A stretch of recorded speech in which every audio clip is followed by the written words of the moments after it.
Bonjour, bienvenue à tous sur le plateau télé de l'ISCPA Paris. C'est le deuxième rendez-vous que nous vous donnons sous le format journée porte ouverte online et live, ce qui veut dire que vous êtes chez vous sur votre canapé ou quelque part en train de nous regarder et c'est nous qui venons à vous pour vous présenter l'école, ses étudiants, ses programmes, ses projets. J'ai la chance aujourd'hui d'être avec 4 jeunes que vous allez pouvoir voir apparaître à l'image et qui vont se présenter. Donc on a tout fait fonctionner en binôme. On a 2 étudiants qui viennent de région, 2 qui viennent d'Île-de-France. Il y en a 2 qui sont en journalisme et 2 dans un autre programme. Il y en a 2 qui sont en fin d'études, 2 qui commencent. Enfin, on va faire le tour de table tout de suite. Est-ce qu'on peut commencer avec vous, Heather ? Oui, alors moi je m'appelle Heather. Je suis en production en 2e année et je suis actuellement en train de faire un bachelor. Voilà. Ok, donc 2e année en production. C'est ça, exactement. À côté de vous, il y a Jules.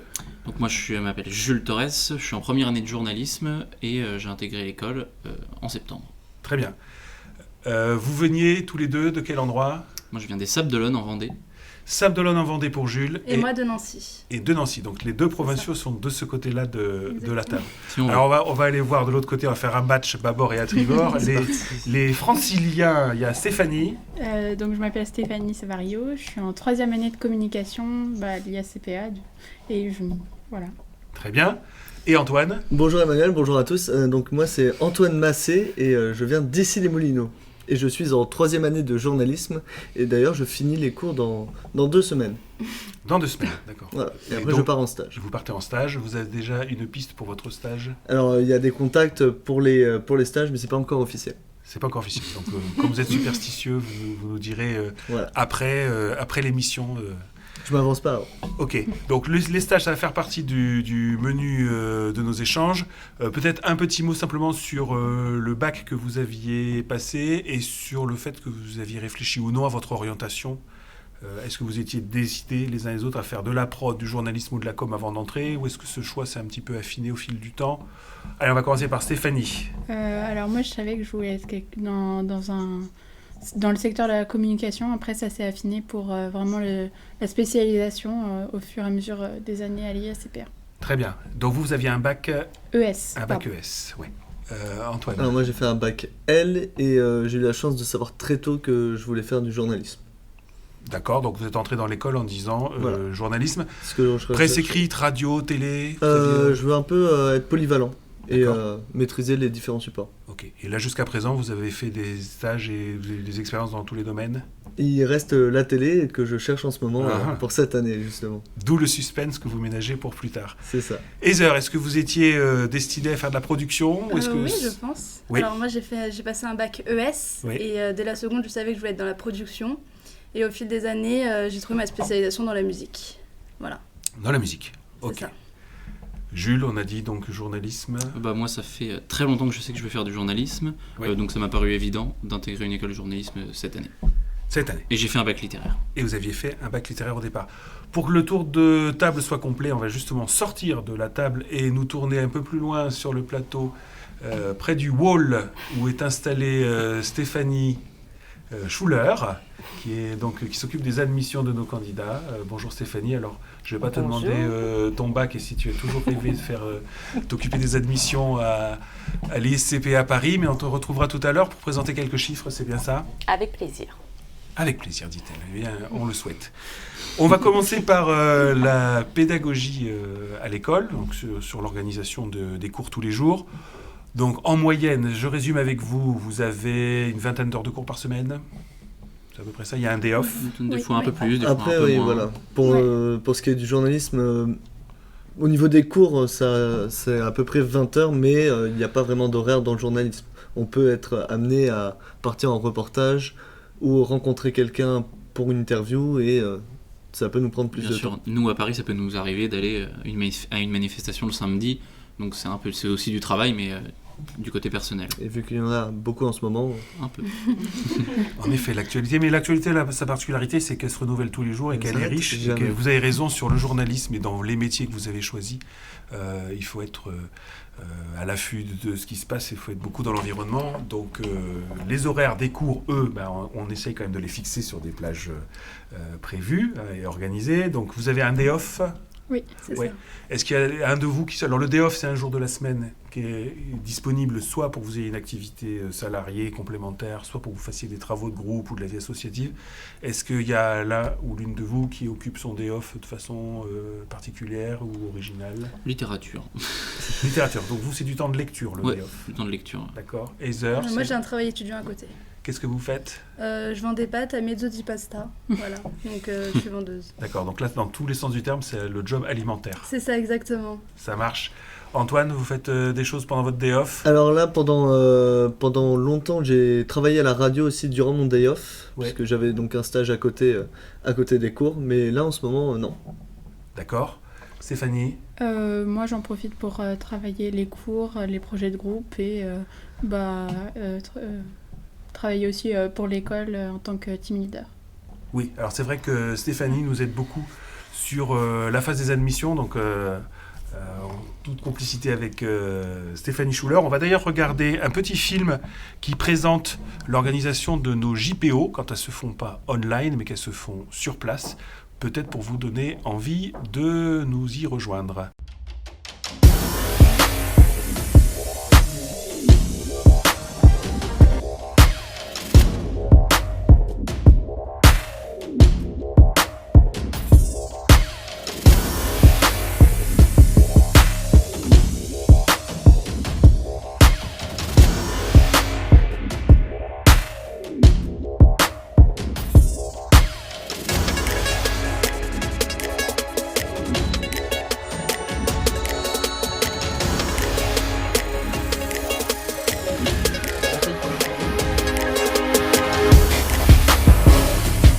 Alors on vient de voir ces images de l'école et des activités pédagogiques avec des étudiants en situation. C'est notre prochain chapitre.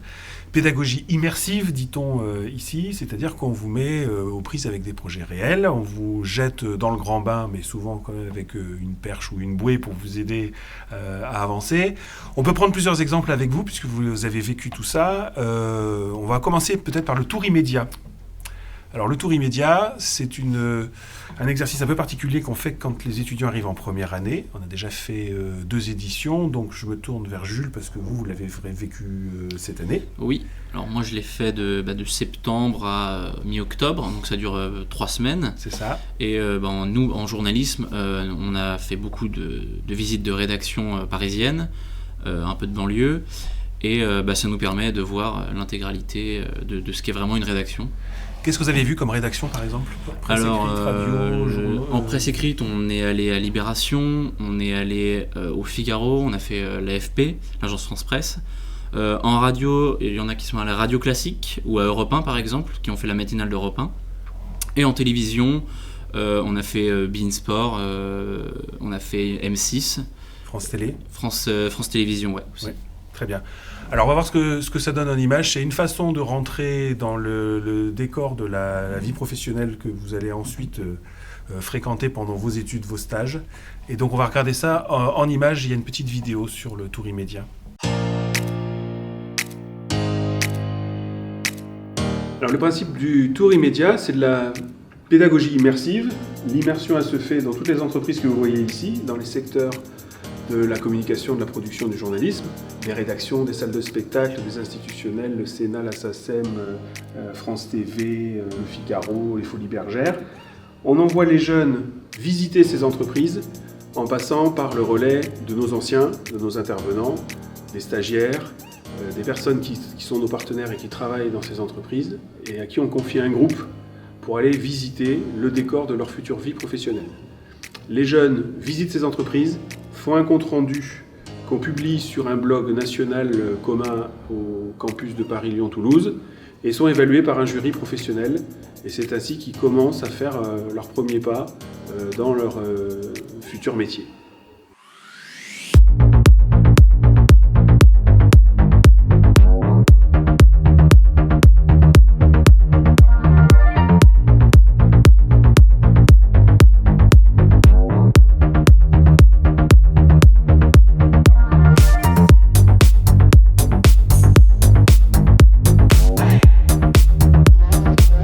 le jour de la rentrée, on réserve à tous les étudiants de première année une petite surprise en leur offrant un stylo ISCPA et on leur offre en parallèle un kit Mojo équipé d'une perche, d'un trépied et d'une batterie externe pour leur permettre de prendre des films pendant toute la durée de leur scolarité et encore plus pendant le tour immédiat pour résumer et raconter ce qu'ils visitent. Le tout est équipé d'un micro, ce qui leur permet de faire des interviews et de prendre du son de manière professionnelle.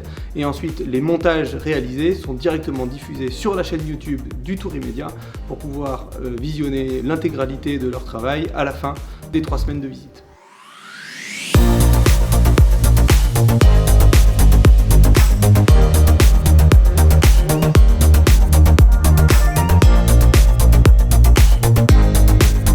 Ce qui est super avec le Tour Immédiat, c'est qu'on a pu visiter plein de structures dans lesquelles on rêverait de travailler, qu'on a pu parler aux professionnels qui étaient très accessibles, on a pu leur poser plein de questions et puis ça nous a mis directement dans le bain parce qu'on avait des deadlines pour des articles à rendre et des vidéos et ça nous a obligés à travailler en équipe. Retour sur le plateau où on peut peut-être revenir sur cette expérience. Je vais me tourner vers Stéphanie, puisqu'on a vu dans les entreprises qu'on a visitées Big Wall, oui. Et que c'est une entreprise que vous nous avez recommandée, vous, puisque vous y avez fait votre stage. Oui, effectivement, j'ai fait mon stage de 2e année, donc j'ai fait 6 mois là-bas. Ouais. Ça m'a beaucoup plu, j'ai adoré, et donc quand j'ai entendu parler du Tour Immédiat, j'ai proposé d'abord à mon stage et puis après à l'IS. Leur activité, vous nous en dites un peu plus, puisque je sais que vous êtes attaché à cette entreprise qui vous a fait confiance et qui vous a permis de mener des projets assez ambitieux. Alors, qu'est-ce qu'ils font, Big Wall ? Alors, Big Wall, c'est une agence de design mural. Donc, en fait, ils sont dans le B2B, donc ils sont chez les pros en fait, donc dans les hôtels et dans les entreprises. Donc B2B, business to business, donc c'est une activité qui est orientée vers les entreprises et pas vers les consommateurs directs. Voilà, c'est ça. Une entreprise de service. Voilà, et donc ils développent l'identité visuelle de l'entreprise ou de l'hôtel sur les murs en fait. Donc c'est vraiment... D'accord, donc il y a de la déco d'intérieur, du design et une réflexion sur l'identité visuelle. Voilà. Okay. Donc ça a conforté vos choix dans la dimension un peu artistique de la publicité, puisque c'est vers là que vous... Voilà, c'est vraiment là, et c'est grâce à l'ISCPA que j'ai découvert cette vocation. Très bien. On va faire le même exercice avec les autres sur les vocations que vous avez pu avoir au travers des projets réels, puisque pédagogie immersive, ça veut dire qu'on vous donne des projets avec un moment où on vous dit, là, vous serez face à des professionnels, on vous évaluera et on regardera le travail que vous avez fait. Là, c'est assez simple, je me tourne vers les deux journalistes. Antoine, par exemple, l'année dernière, vous avez fait l'exercice coalition. Exactement. Donc l'exercice coalition, on est à l'école militaire, donc située à côté de la Tour Eiffel, et on est avec des militaires, justement, qui vont simuler un conflit. Ils vont simuler un conflit, ils vont envoyer des ordres sur une base de données qui va faire une simulation informatique et il y aura les retours des ordres. Et pour que la simulation soit complète, ils ont voulu rajouter une pression médiatique et c'est là où nous avons notre rôle puisque nous avons chacun une rédaction. On a une rédaction de radio, une rédaction de presse écrite et une rédaction de télé. Et tous les jours, on avait, par exemple, moi j'étais en radio, Radio Colombe, notre radio, et on avait un flash toutes les 30 minutes et un JT à midi et un autre à 17h. C'est ça. Donc ça fait partie des exercices réels pour les officiers qui sont en fin de formation. Donc ce conflit est complètement simulé. Il y a des étudiants qui viennent jouer le rôle des diplomates qui viennent de Sciences Po Paris. Voilà. Il y a des gens qui viennent de l'école américaine pour les humanitaires. Et effectivement, comme vous l'expliquez très bien, vous avez tenu des rédactions en couvrant complètement ce conflit qui, pour être virtuel, n'en est pas moins réel dans ses implications et dans les témoignages. Bien sûr, pendant 10 jours, c'était vraiment intensif. Et quand on interviewe, par exemple, un militaire ou qu'on reçoit un militaire sur notre plateau, il n'y a pas de cadeau, c'est pas pour de faux. C'est vraiment, on essaye de soutirer des informations, par exemple, ou de leur faire réagir sur comment est-ce que vous expliquez, par exemple, que des militaires de votre pays sont entrés illégalement dans un autre pays. Et bien sûr, c'est pas facile, on est confronté aussi à de la langue de bois, hein, c'est normal. Donc c'est vraiment une immersion et c'est vraiment un tournant. Enfin, pour ma part, je trouvais que c'était vraiment un tournant dans ma scolarité au sein de l'ISCPA et au milieu de la 2e année, parce que c'est en 2e année qu'on le fait, où c'est vraiment, après cela, on a passé vraiment une étape et on est de plus en plus professionnel. Là, ça vous met dans des situations réelles. Il y a un reportage qui est prêt, qui a été filmé l'an dernier, donc on va pouvoir le regarder ensemble.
Donc voilà l'exercice concret pour les journalistes, effectivement, essentiellement en deuxième année.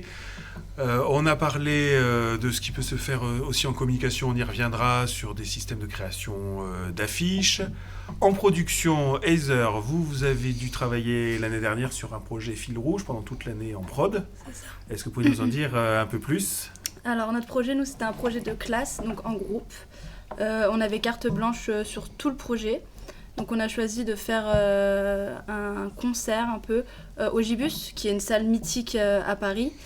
Et donc tout au long de l'année, on a travaillé en différents pôles, donc pôle de production, pôle de communication, pour arriver du coup à la soirée au Gibus, où ça s'est très bien passé parce qu'on attendait 200 personnes, on en a eu au final 400.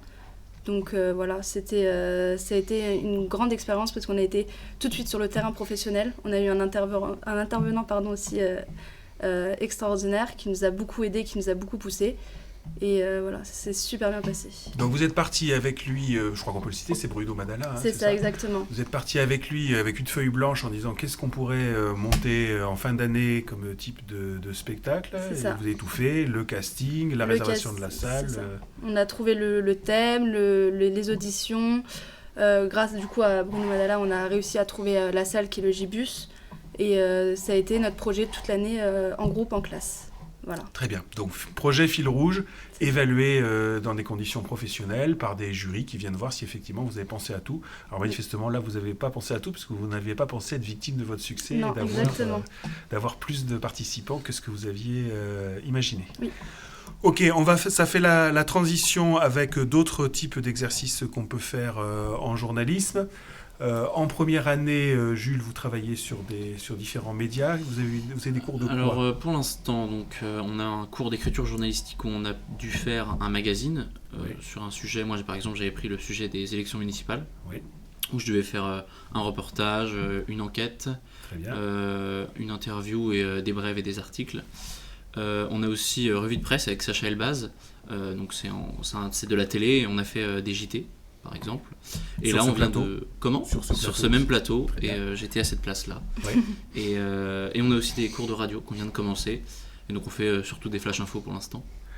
Ok, c'est pour ça qu'on va regarder ce qui peut se passer sur ce plateau. Et puis, on reviendra toujours en journalisme, peut-être à l'expérience que vous venez de vivre, Antoine, sur la création d'un magazine de A à Z qui doit sortir dans quelques jours. Mais tout d'abord, on va commencer par regarder le reportage sur le plateau télé. First things things first. I'ma say all the words inside my head. I'm fired up and tired of the way that things have been. L'intérêt d'avoir un plateau télé comme ici à l'ISCPA, c'est vraiment de mettre les étudiants en configuration typique professionnelle, que ce soit les interviews, les reportages. Ça permet vraiment du coup de jouer sur différentes actions de plateau, que ce soit sur un plateau desk, on va avoir un présentateur et des chroniqueurs, que ce soit la réalisation de duplex qu'on peut faire vraiment en temps réel grâce à l'application Skype. Un coin cosy, ça veut dire un coin où on peut vraiment faire quelque chose d'un peu plus léger. Et puis enfin, on a vraiment un coin expliquez-nous, ça veut dire qu'on peut vraiment jouer avec le wall et le mur et des infographies pour faire du décryptage sur une information.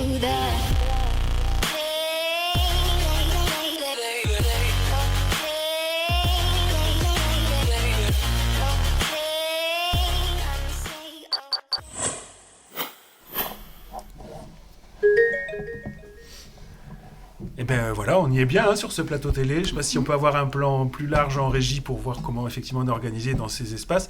Là, on est sur la partie JT, mais il y a également d'autres coins. Il y a notamment un coin dans lequel on ira tout à l'heure rejoindre Stéphanie Schuller qui va nous parler des processus d'admission ainsi que du placement des jeunes. Il y a également un coin cosy, mais je ne sais pas si les caméras sont réglées pour qu'on le voit. Donc sur ce plateau, effectivement, on a plein d'expériences, bien sûr avec les journalistes, puisque c'est là où on fait les simulations pour les journaux télévisés, ce qui paraît assez logique. Mais on a également accès à ce plateau quand on est en production ou en communication, parce qu'au travers d'exercices de média training, d'interviews, de mise en situation, on peut voir ce que ça donne de passer de ce côté-là de la caméra, ou parfois aussi en régie. Alors toujours sur de la pédagogie pratique, on a dit qu'on reviendrait rapidement sur So What, qui est le nom du magazine que l'on a réalisé la classe de J3, donc la 3e année, pour notre module final de presse écrite. En 2 semaines, on a réalisé un magazine de 100 pages avec un tirage de 1500 unités. Dans ce magazine, il est sur le modèle de Society, ou SoPress ou SoFoot, le même module. Et dedans, il y a des enquêtes, des interviews, et c'est vraiment très poussé, très précis. Par exemple, on a une enquête sur la précarité des étudiants, sur la réforme des retraites, ou alors aussi tout ce qui est géopolitique avec le conflit États-Unis-Iran, qui fait la couverture d'ailleurs. Mais on a aussi, comme je l'ai dit, des interviews avec l'interview de l'ex-maire de Sevran à l'approche des municipales de 2020. Alors comme le Gibus tout à l'heure, on retrouve l'idée d'une page blanche, d'un objectif avec une date où on dit vous devez être prêt et ça sera évalué par des professionnels. Donc là c'est le cas, que ce soit les journalistes ou le maquettiste qui vient du monde de l'édition aussi. On vous met vraiment aux prises avec les vrais comme dans la réalité. C'est-à-dire on doit créer un magazine pour telle date et il doit être bouclé à telle date et il va sortir à telle date. C'est vraiment de la mise en situation réelle. Et on va pouvoir voir ça aussi en images puisqu'on avait fait un recueil de témoignages de la part de nos jurys. C'était encore pour des journalistes, mais on pourra également le voir pour la com tout à l'heure. Quand vous voulez en régie.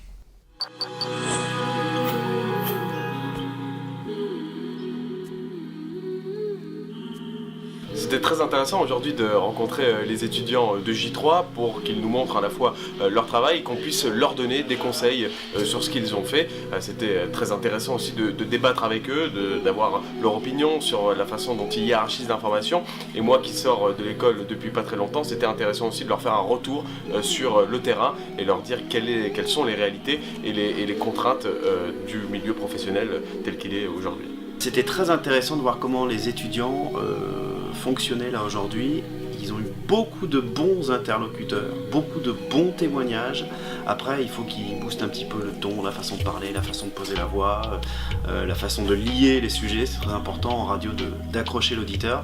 Mais c'était très intéressant de voir les outils dont ils disposaient aujourd'hui. Et c'est amusant parce qu'on voit que à la fois beaucoup de choses ont changé dans la façon de faire ce métier, dans la façon de l'approcher avec les réseaux sociaux, avec l'accès à l'information.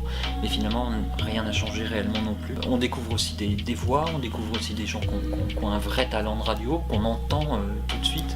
Et ça, c'est assez fascinant de se dire aussi qu'il y a encore et toujours des vrais talents qui sont en train d'émerger, même déjà dans l'école. Et je trouve que le niveau est assez fort, le niveau est assez relevé. Il y a un vrai professionnalisme déjà qu'on commence à sentir chez ces jeunes-là, et c'est vraiment très intéressant de les suivre. Et puis c'est toujours bien de toute façon d'aider les jeunes, parce que nous, quand on a été jeunes journalistes, on a été aussi aidés dans nos écoles et dans les stages qu'on a fait par des professionnels.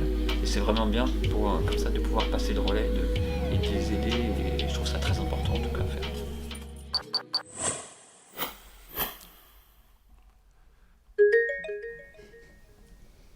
Donc on vient de le voir dans ce reportage, les professionnels sont très présents dans la formation, ils participent au jury, et c'est la garantie pour nous de l'employabilité à terme, puisque les compétences que vous démontrez au moment de ces exercices, ce sont celles qui sont attendues sur le marché de l'emploi. C'est d'ailleurs la raison pour laquelle nos formations débouchent toutes sur ce qu'on appelle un titre certifié, qui est enregistré au répertoire national des certifications professionnelles, et qui donc correspond à une équivalence de diplôme universitaire à Bac+3 ou Bac+5. On dit dans la terminologie, dans le jargon, c'est un titre niveau 6 ou un titre niveau 7. Mais ça veut bien dire qu'on a quelque part au journal officiel l'inscription d'un diplôme qui est reconnu par l'État et qui dit en effet les jeunes qu'on a formés, ils ont ce niveau de compétence, ils ont bien été examinés par des jurys professionnels. C'est sans doute ce qui explique, et ça va faire la transition avec l'intervention de Stéphanie Schuller, que le chiffre qu'on regarde tous les jours, vraiment nous attachant à ce qu'il soit constant, c'est celui de l'employabilité. Et ce chiffre-là, je ne sais pas s'il apparaît désormais à l'écran, en même temps que Stéphanie, ce chiffre-là, voilà. Et ben voilà, je ne vais pas spoiler davantage, c'est 93%. Stéphanie, est-ce que tu peux nous expliquer ce qu'il veut dire ? Oui, bien sûr. Alors 93%, c'est le taux d'insertion moyen. Donc il est calculé 6 mois après l'obtention du diplôme et il regroupe bien sûr les 3 filières, journalisme, communication et production, mais également les 2 niveaux, donc bachelor et master. Donc bien sûr, comme vous pouvez le constater, le chiffre est très bon. Et bien sûr, pour en arriver là, les étudiants font des stages chaque année. Et dès la 3e année, en communication et en production, les étudiants ont accès à l'alternance. Et également en master. Et en journalisme, ça sera l'alternance seulement en 5e année. De plus, comme vous allez pouvoir le voir à l'écran, on leur met des outils à leur disposition. Cette plateforme qui s'appelle Alumni ISCPA. Donc par exemple, les étudiants ont accès dès la rentrée à cette plateforme. Par exemple, ils mettent l'exemple de Bing Sport. On peut voir qu'il y a 11 membres, donc 11 diplômés bien entendu. Et par exemple, l'étudiant souhaite contacter Julien Chaput. Il aura autant accès à ses coordonnées professionnelles que personnelles, donc pourra lui envoyer un mail pour trouver un stage ou une alternance. Également, les étudiants peuvent aller chercher directement les offres sur cette page. Donc comme vous pouvez le voir, il y en a beaucoup au quotidien, même heure par heure. Et donc ils vont pouvoir découvrir l'offre, le profil recherché et surtout postuler. Et ça va se trouver juste en dessous comme un site d'emploi. Donc l'étudiant postule. Il pourra joindre son CV et sa lettre de motivation et l'entreprise pourra ensuite traiter sa candidature. Voilà. Donc par exemple, à titre d'exemple, parce qu'il faut du concret, voici des exemples d'étudiants qui ont trouvé des stages, donc autant en journalisme, communication et production. Et comme vous pouvez le voir, voilà, les domaines d'activité sont assez variés et puis c'est surtout obligatoire chaque année. Alors on a autour de cette table 4 étudiants qui ont aussi fait des stages ou qui vont en faire d'autres, mais on a bien compris Antoine qu'on ménagerait le suspense pour cette année. Alors Jules, par exemple, je me tourne vers vous, vous êtes en première année de journalisme, oui. Qu'est-ce que vous avez en projet pour cet été ? Normalement vous devez faire au moins 2 mois. Alors on doit faire 2 mois, moi je veux faire de la presse écrite donc pour un quotidien, pour un magazine, et donc j'ai eu la chance d'avoir des réponses de 2 magazines. Donc Le Point où je ferai normalement 2 mois et Valeurs Actuelles où je ferai également 2 mois. Donc on va voir comment on arrange soit le premier ou le deuxième. D'accord, là vous allez faire tenir 4 mois. Alors c'est vrai qu'on signe des conventions de stage consécutives. Il faut que vous soyez là le jour de la rentrée pour votre 2e année, mais c'est tout à fait possible d'enchaîner des stages. Et on signe en moyenne 2 conventions par an et par étudiant, pour fixer les idées sur à peu près 2000 offres qu'on reçoit chaque année en offre de stage. Et à peu près 1000 conventions signées pour 500 étudiants. Vous voyez un peu les ratios. Donc, Le Point, Valeurs Actuelles. Heiser, est-ce que vous en savez plus sur votre stage à venir ou est-ce que vous pouvez nous dire ce que vous avez fait l'an dernier, comme vous êtes vous aussi à mi-parcours? Alors moi actuellement j'ai des pistes pour des agences musicales et l'année dernière j'ai travaillé donc, dans une association qui aidait les artistes à trouver des contrats pour performer, à les présenter au monde et à être présente aussi pendant leurs événements pour justement leur faire un peu de promotion. D'accord.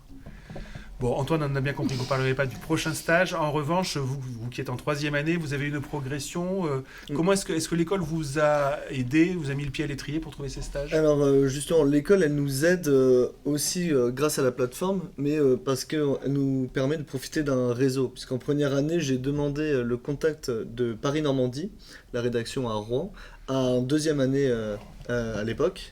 Et j'ai pu avoir mon stage à Paris-Normandie grâce à ça. Tous les étudiants de l'école font partie de notre réseau aussi. Et on peut demander des contacts assez camarades. En 2e année, j'ai fait 9 mois à la radio Vivre FM, qui est une radio axée sur la différence et le monde du handicap. Très bien. Et quand vous dites 9 mois, ça veut dire que vous avez dû faire une partie du temps sur vos day off pendant l'année? Oui, voilà. Et au tout début d'année également, pour que ça soit... puisque j'ai fait un service civique. En plus du stage. Très bien, d'accord. Stéphanie, on a parlé de Big Wall et donc du plaisir que vous avez eu à travailler avec cette entreprise qui nous a accueillis dans le cadre du Tour Immédiat. Est-ce que vous avez d'autres pistes pour la suite? Alors, cette année, j'ai déjà trouvé mon stage. Donc, je vais faire au sein du groupe Butard, qui est un traiteur événementiel. Donc, je vais faire 5 mois pour l'instant, peut-être reconduit. Donc, voilà. Très contente. D'accord. Donc vous avez trouvé et signé pour cette année. C'est bon. Donc là, c'est souvent un point d'interrogation, d'inquiétude de la part des jeunes qui nous rejoignent et qui disent « mais moi, je connais personne, ni dans les médias, ni dans l'audiovisuel, ni dans la com, etc. » Notre mission, c'est d'arriver aux chiffres que nous a présenté Stéphanie Schuller, c'est-à-dire de l'employabilité, et dès le Tour Immédiat et au quotidien, les intervenants professionnels, les anciens ou comme vous l'avez dit, les jeunes d'une promo à l'autre, s'aident pour se donner les bons réflexes, les bons tuyaux pour avancer dans leur progression vers le marché de l'emploi. On va d'ailleurs pouvoir voir ça là aussi en images en présentant l'extrait d'un film qu'on montre au Zénith. Le Zénith, c'est le lieu où on remet les diplômes pour tout le groupe IGS, donc toutes les écoles auxquelles on appartient. Ce groupe donc, qui remet à peu près 2000 diplômes chaque année.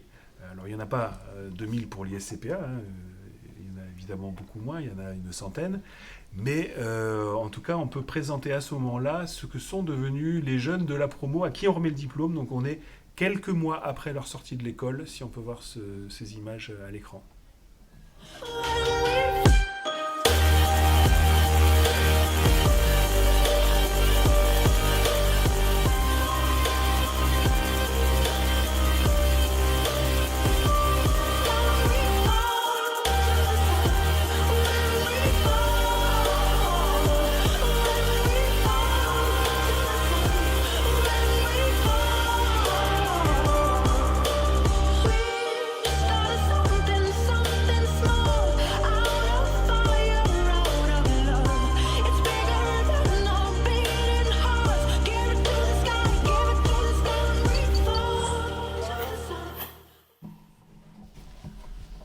Voilà, retour sur le plateau. Alors, ce qu'on vient de voir, c'est bien sûr un échantillon, puisque dans notre base, y compris sur Alumniforce qu'a présenté tout à l'heure Stéphanie Schuller, on doit avoir à peu près 4000 diplômés actifs qui nous donnent leurs coordonnées. Il faudra peut-être flouter celle qu'on a vue tout à l'heure à l'antenne pour ne pas venir polluer la boîte mail de nos anciens.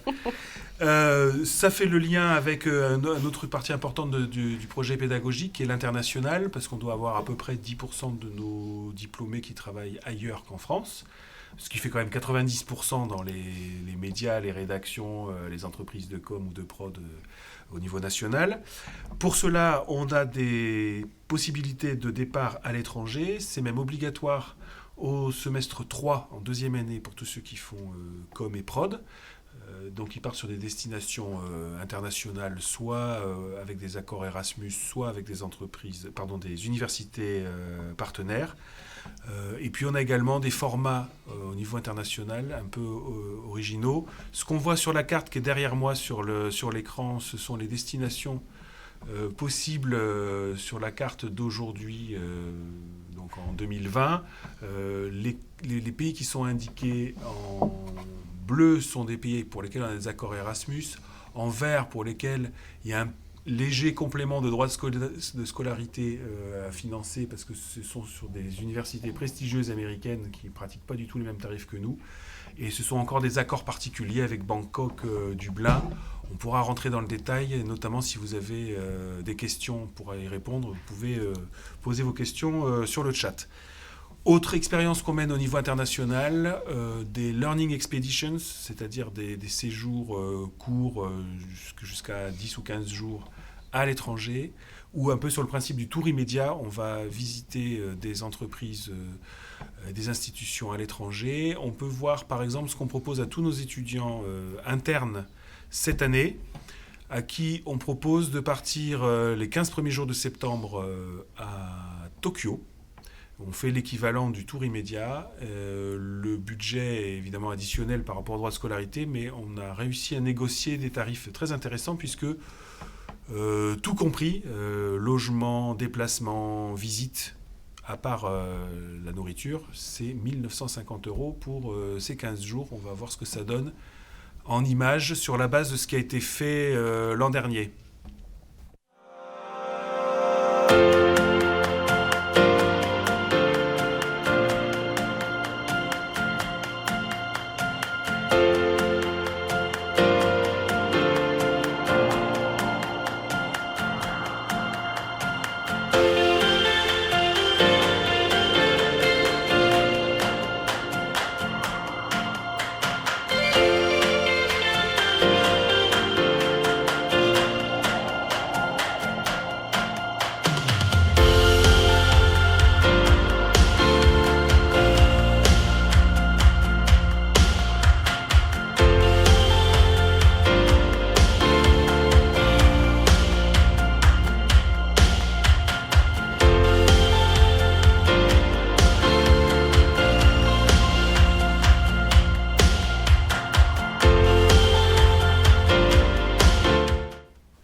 Retour sur le plateau, donc on voit bien les formats pédagogiques, les stages, donc ça fait beaucoup d'expérience.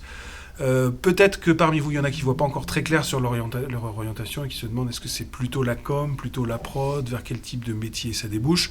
Je sais qu'autour de cette table, c'est plus le cas, puisque vous y voyez maintenant tout à fait clair.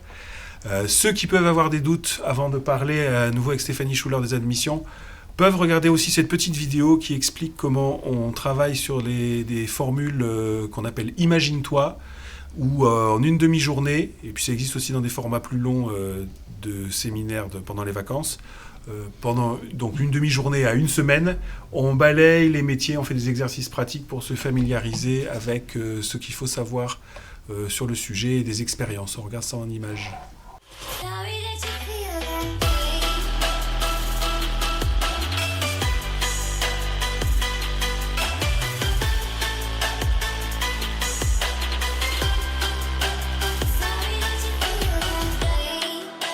Aujourd'hui puisque j'avais déjà été en contact avec l'école sur un salon et je voulais découvrir un petit peu plus les différents corps de métier. Du coup ça a été une journée vraiment très intéressante parce que j'ai pu vraiment approfondir mes connaissances sur les métiers et puis peut-être un peu mieux cerner ce que je voulais pour la suite. C'est vraiment génial, il y a donc 3 ateliers, chacun un peu pour expliquer journalisme, communication et production. Et c'est vrai que moi j'ai bien aimé communication et production, donc c'est assez bien.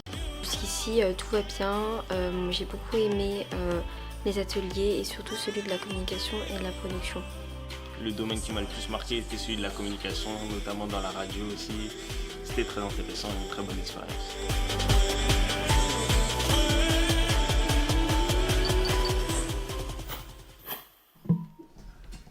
Voilà, donc si vous voulez des informations sur cette formule de demi-journée, imagine-toi, ça se passe sur notre site. Le dernier a eu lieu samedi 18 janvier dernier. Le prochain, Stéphanie Schuller nous donnera la date tout à l'heure. Et il existe aussi une formule qui s'appelle Winter immédiat et qui là permet de dérouler des exercices et des mises en situation sur un temps un peu plus long puisque ça dure une semaine pendant lesquelles les jeunes réalisent un court-métrage, un JT et se mettent vraiment dans des situations pratiques d'apprentissage, font de la PAO, etc. Donc je vais me tourner vers Stéphanie Schuller parce qu'il y a un point important qui est la prochaine date de Imagine-toi, mais aussi les prochaines dates et l'organisation des tests d'admission et des concours d'entrée. Stéphanie, à toi. Oui, donc effectivement, la prochaine date de l'atelier Imagine-toi sera le samedi 22 février. À ce moment-là, il y aura aussi également un concours. Mais avant de rentrer dans le sujet, je vous affiche donc la homepage de notre site internet. Donc si vous souhaitez candidater, ça se déroule sur notre site internet. Comme vous pouvez le voir ici, il y a marqué « Candidater en ligne ». On va vous demander de créer un espace candidat sous 4 étapes. C'est assez intuitif et très rapide. Et ça va se finaliser avec le règlement des frais de concours qui s'élève à 60 €. Donc, ce qui est aussi très important à savoir, c'est que nous sommes hors Parcoursup. Nous avons notre propre système d'admission. Et il y a à peu près 2 dates de concours par mois. Une fois que vous avez finalisé votre candidature en ligne, vous allez avoir accès aux épreuves. Il y en a 3. La première, c'est Café 80. C'est un QCM qui se fait à domicile. Pourquoi café? Donc c'est C de culture générale, A d'actualité, F de français et E de English. 80, c'est tout simplement le nombre de questions en 45 minutes. Ensuite, il y aura les 2 dernières épreuves. C'est un oral de 40 minutes, donc c'est un oral de motivation et une épreuve écrite de 2 heures. Cette année, il y a une grande innovation, c'est que vous avez le choix soit de venir sur le campus, en même temps vous pourrez le visiter. Donc voici déjà les 2 prochaines dates, donc mercredi 29 janvier et mercredi 12 février, où vous pouvez décider de faire l'oral et l'écrit 100% en ligne. Dans tous les cas, les résultats sont donnés sous 3 jours. Très bien, j'en profite pour dire que effectivement les dates de concours, on programme en général 2 par mois, jusque fin mars, et puis ensuite, comme nos promos commencent à être constitués, on ralentit le rythme et il y a moins de dates. Donc souvent on nous pose la question quelle est la bonne période pour candidater. C'est d'aujourd'hui, enfin plutôt demain puisqu'il y a un concours le 29 janvier, jusque fin mars. C'est en général là où on a nos recrutements les plus importants. Je me tourne vers vous. Il y en a qui avaient passé le concours avant, après? Moi j'avais passé le 5 juin. Le 5 juin. Donc là, vous faisiez partie des très bons profils qu'on a quand même recrutés. Si vous le dites. Je vous le confirme, Jules. Ok, donc en tout cas, tenez-vous au courant des informations sur notre site et on envoie également la newsletter. Et il y a également des annales et vous avez toutes les informations pour préparer l'admission dans des bonnes conditions. Un mot aussi sur l'entretien. Il se fait en présence d'un responsable de notre équipe pédagogique de l'école et venez avec tout ce que vous voulez qui nous montre un peu vos projets, vos parcours, vos envies, ce que vous avez déjà fait, vos réalisations, un book, des reportages, si vous avez écrit des choses, filmé des choses, enregistré des choses. Venez avec, comme on dit dans d'autres endroits, venez comme vous êtes, mais surtout avec vos productions pour qu'on comprenne ce qui vous intéresse dans ce cheminement pour les années qui viennent. Et avec le sourire aussi. Et avec le sourire. C'est important pendant tout ça. Ça, en général, on fait ce qu'il faut pour que les candidats soient cocoonés quand ils arrivent ici. On peut également retrouver les annales sur le site avec des exemples d'épreuves. C'est vraiment conçu pour répondre à une question fondamentale. Est-ce qu'on aura, vous et nous, plaisir et intérêt à travailler ensemble dans les 3 à 5 ans qui viennent? Ça sert à ça, le concours d'entrée. C'est nous choisir un peu mutuellement et passer ensuite du temps pour vous former vers le marché de l'emploi. On va passer la parole à Stéphanie parce qu'on va aborder un autre sujet qui fâche. Et la question, oui Stéphanie, il faut le faire. Il y a la question financière. Combien ça coûte de faire les études à l'ISCPA? Je crois que Stéphanie, tu as un tableau qui explique tout ça. Alors oui, effectivement. Donc comme vous pouvez le constater, voici les tarifs par an. Donc la classe prépa, les droits de scolarité s'élèvent à 5 500. Ensuite B1, B2, donc c'est bachelor première et bachelor deuxième année, c'est 7 400. Comme je l'ai dit précédemment, l'alternance est disponible en troisième année pour la communication et la production. D'où l'emplacement. En journaliste, ça reste 7 400 €, mais également avec des stages. 8 100 € pour le Master 1 en journalisme. Et après, pour tous les autres, ça sera l'alternance. Et aussi, une particularité, c'est que si vous passez le concours et que vous êtes admis et que vous souhaitez à tout prix intégrer l'ISCPA, si vous vous inscrivez dans les 15 jours suivant mon appel, parce que je vous appelle pour vous annoncer les résultats, vous pouvez profiter de 300 € sur les droits de scolarité. Je te redonne la parole. Ok. Donc effectivement, Early Bird, dans les 15 jours qui suivent la publication des résultats, ceux qui réservent leur place à ce moment-là ont une diminution des droits de scolarité à valoir sur les prochains droits de scolarité, ce qui nous permet, là encore, de nous choisir mutuellement.